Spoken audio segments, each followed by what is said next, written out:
ভিডিওর শুরুতে একটা অসাধারণ কথা দিয়ে তোমাদের শুরু করি যে ফুডের এসআই যে তোমরা ফর্ম ফিল আপ করেছিলে তার পরীক্ষার্থীর সংখ্যা 11 লক্ষ। এই নিয়ে চিন্তিত পিএসসি বোর্ড। বিপুল সংখ্যক পরীক্ষার্থী এতে ফর্ম ফিল আপ করেছে আর মাধ্যমিক পাস যোগ্যতায় ফর্ম ফিল আপটি করানো হয়েছিল। কিন্তু একটা কথা শুরুতেই বলে, পিএসসি মাধ্যমিক বলে দেয় কিন্তু প্রশ্নের মানও কিন্তু খুব যে কঠিন আসে তা না। কিন্তু পিএসসির এমন কিছু প্রশ্ন আসে যা অদ্ভুতই লাগে, যা তোমরা দমকলে পরীক্ষা দিয়েছিলে তারা একটুখানি খেয়াল করতে পেরেছো।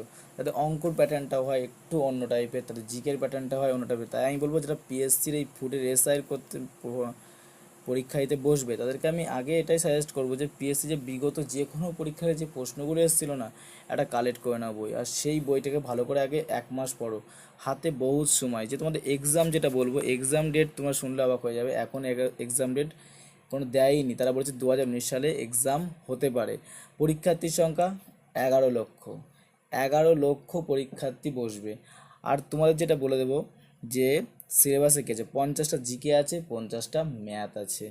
তো জিকের জন্য কোন বই পড়বে, সত্যি জিকের জন্য কোন বই পড়বে, তা তরুণ গোয়েলের বই পড়তে পারো। যারা ডিটেলসে পড়তে ভালোবাসো, তরুণ গোয়েলের বাংলা বই বেরিয়েছে, সেই বইটি কিনতে পারো।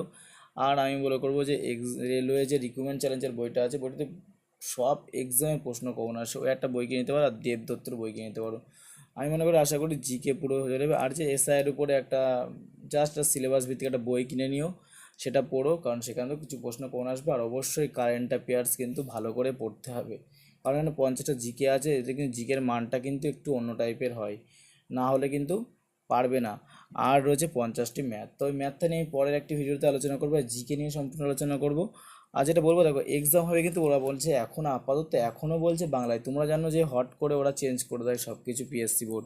তাই এক্সাম হবে কিসে, বাংলায়। এখনও পর্যন্ত ওরা বলছে বাংলাতে এক্সাম হয়, কারণ আগে এসএসসির আন্ডারে পরীক্ষা হতো ফুডটা, তা তখন ইংরাজিতে কোশ্চেন হতো। তো দেখো এই জিকে 50 নম্বরের মধ্যে কি কি তোমাদেরকে পড়তে হবে ভালো করে, তো দেখে নেওয়া যায়। দেখো সাম্প্রতিক ঘটনা মধ্যে কী পড়বে, কে কী অ্যাওয়ার্ড পেয়েছে, কমনওয়েলথ গেমস, এশিয়ান গেমস, তারপর ধরো পড়বে যে অলিম্পিকটা হয়েছিল কোথায়, অলিম্পিক কোন খেলার সঙ্গে কোথায় ভবিষ্যতে কোথায় হবে। তারপরে পড়তে পারো হচ্ছে যে কোন পদ্মশ্রী পুরস্কার কে পেয়েছিল, এই বছরে তো নোবেল পুরস্কার কারা পেয়েছিল। এই ধরনের কিন্তু প্রশ্ন কারেন্ট অ্যাফেয়ার্সে থাকবে। আর 2018 সালের কারেন্ট অ্যাফেয়ার্সটাই ভালো করে পড়বে, চলচ্চিত্রটা পড়বে, তাহলেই দেখবে অনেকটা অনেকটা কারেন্ট অ্যাফেয়ার্স তোমাদের অনেকটা সলভ হয়ে যাবে। আর যদি এই ধরনের কারেন্ট অ্যাফেয়ার্স লাগে, ডেসক্রিপশানে নিচে কমেন্ট করো যে কারেন্ট অ্যাফেয়ার্স যা লাগবে, তাহলে আমি আপলোড করা শুরু করব। আর যেটা বলি, ইতিহাস ভূগোল লাগবে। ইতিহাস ভূগোলটা কিন্তু ভালো করে পড়বে, ইতিহাস ভূগোলটা খুব ভালো করে পড়বে, কারণ ইতিহাসে মানে রামায়ণ মহাভারত যুগ থেকে ওরা কিন্তু প্রশ্ন দেয়, ঠিক আছে। তাই ইতিহাস কিন্তু ওদের বিশাল সিলেবাস ওদের কাছে নেই, আর ইতিহাস থেকে প্রশ্ন কিন্তু বেশি থাকে। আর আমি যেহেতু বলবো ফুডের পরীক্ষা বিজ্ঞান ভিত্তিক, একটু বিজ্ঞানটা ভালো করে খুব পড়তে হবে, ঠিক আছে। ভূগোলেও পড়তে হবে, কিন্তু তার সাথে বিজ্ঞানটা ভালো করতে হবে। আর ইতিহাসে কিন্তু সেই মহাভারত রামায়ণ যুগ থেকে পড়লে মানে ভালো হয় ওদের। আর সাধারণ জিকের মধ্যে বুঝতেই পারছো, মানে হচ্ছে বিশ্বের বৃহত্তম কে ক্ষুদ্রতম, ভারতের প্রথম মহিলা, ভারতের প্রথম পুরুষ, তারপরে নাচ, এইগুলো যেগুলো পড়ে।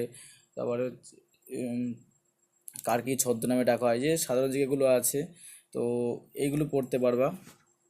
তো তোমাদেরকে আগে বলেছি যে পরীক্ষার্থীর সংখ্যা ছিল 11 লক্ষ। আর এক্সাম ডেট 2019 সালের সম্ভবত জানুয়ারি মাসে দেবে। অনেকটা হাতে সময় পেয়ে যাচ্ছ, সামনে পুজো।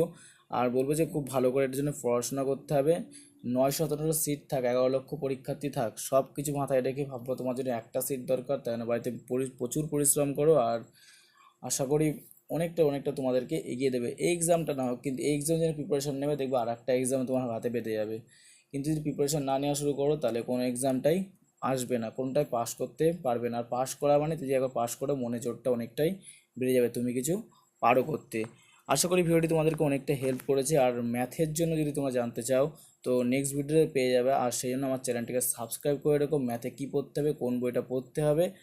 আর যেটা বলবো যে কিছু কারেন্ট অ্যাফেয়ার্স আমি আপলোড করে দেবো, কারণ তোমার দেখবে চলচ্চিত্রটা আপলোড করে দেওয়া আছে, ঠিক আছে। আমি উপরে আই বাটনে ক্লিক করলে দেখতে পারবো সাম্প্রতিক ঘটনার দুটো ভিডিও আপলোড করা আছে, চলচ্চিত্র দেওয়া আছে, সংবিধান দেওয়া আছে, আর একটা কিছু কমনওয়েলথ গেমস দেওয়া আছে, এগুলো দেওয়া আছে। আমি আই বাটনে দিয়ে দেবো, তোমার ক্লিক করে ওখানে দেখে নিও। আশা করি অনেকটা কাজে লাগবে। তো এই ভিডিওটি এই পর্যন্ত যারা ভিডিওটিতে নতুন দেখছো তাদেরকে বলে চ্যানেলটিকে সাবস্ক্রাইব করে নিও, আর যদি মনে করে হেল্পফুল তাহলে একটা লাইক করে দিয়ে যেও, আর বন্ধুদের কাছে শেয়ার করলেই হবে, কারণ আমি চাই সবাই জানুক। আর তো এই পর্যন্ত চলো, জয় হিন্দ।